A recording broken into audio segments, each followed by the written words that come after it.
सास बिना ससुराल। आइए सुनते हैं अगली स्टोरी। शेखर के साथ वैवाहिक बंधन में बंधने के बाद अर्चना मायके से रोते बिखरते विदा होकर ससुराल की देहरी पर खड़ी थी। कभी घूंघट की ओट से शेखर को देखती तो कभी दरवाजे के अंदर देखने की कोशिश कर रही थी। अंदर से कुछ आवाजों को सुनने के सिवा वो कुछ भी समझ नहीं पा रही थी। उसे ये तो पता था कि शेखर की माँ नहीं है, यानी उस सास बिना ससुराल में जाने वाली है।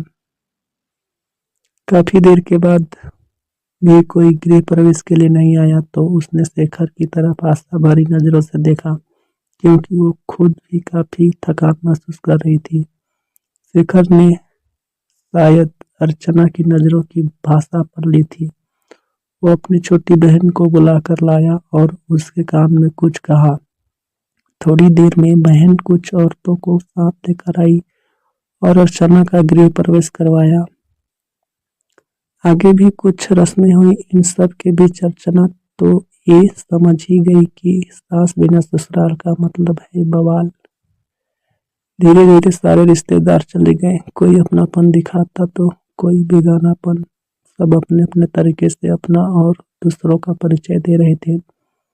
अर्चना कभी इनकी तो कभी उनकी बातें सुनकर परेशान सी हो रही थी, लेकिन धीरे धीरे ससुर, पति और दो छोटी ननदों के साथ अर्चना अपनी गृहस्थी की गाड़ी को रास्ते पर लाने का प्रयास करने लगी।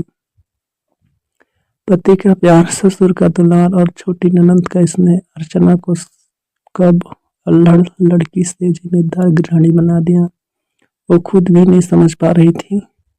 पर इन सब चीजों के बीच उसके दिल में एक चीज की कसक रहा करती थी कि उसकी भी सास होती। शादी के समय सारी सहेलियां उसे काफी किस्मत वाला मानती थी कि चलो ससुराल में सास की किचकिच नहीं रहेगी।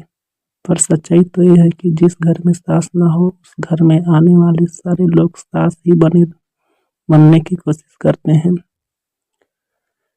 अर्चना भी इस बात को समझती थी, तभी तो दिल ही दिल में फैसला कर चुकी थी कि वो अपनी बेटियों की शादी सास बिना ससुराल में नहीं करेगी।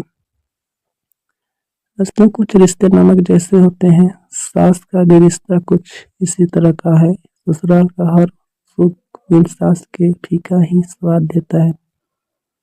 एक कहावत भी सही है कि सास गले की फांस होती है जो ना निगली जाती न उगली जाती है, पर इनका रिश्ता काफी खास होता है।